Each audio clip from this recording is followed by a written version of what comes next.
ruuxu zakaatulfitri la siiyey ma sii bixin karaa jawaabtu waxay tahay marba haddii isaga la siiyey wuxuu ka mid yahay wuxuu hananayo hayste ayuu ka mid yahay mulkiyo mar hadday caynkaa tahayna waa sii bixin karaa laakiin waa inaanu samaynin xeelad uu doonaayo zakaatulfitriga inay ku ridaan xeeladdu maxay noqonaysaa xeeladda aan la oggolayn waxay noqonaysaa jamac baa isu yimi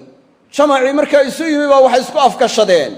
waa zakaatulfitriga wax fiicanna ma hayne aan iska bixinno anigu adaan ku siinaya adna hebel baad siinaysa adna hebel baad siinaysa hebelna anigu isiinaya waxba kama bixin intii un baa la soo warwareejiyo ruuxii markii hore bixiyaa dib loo siiyey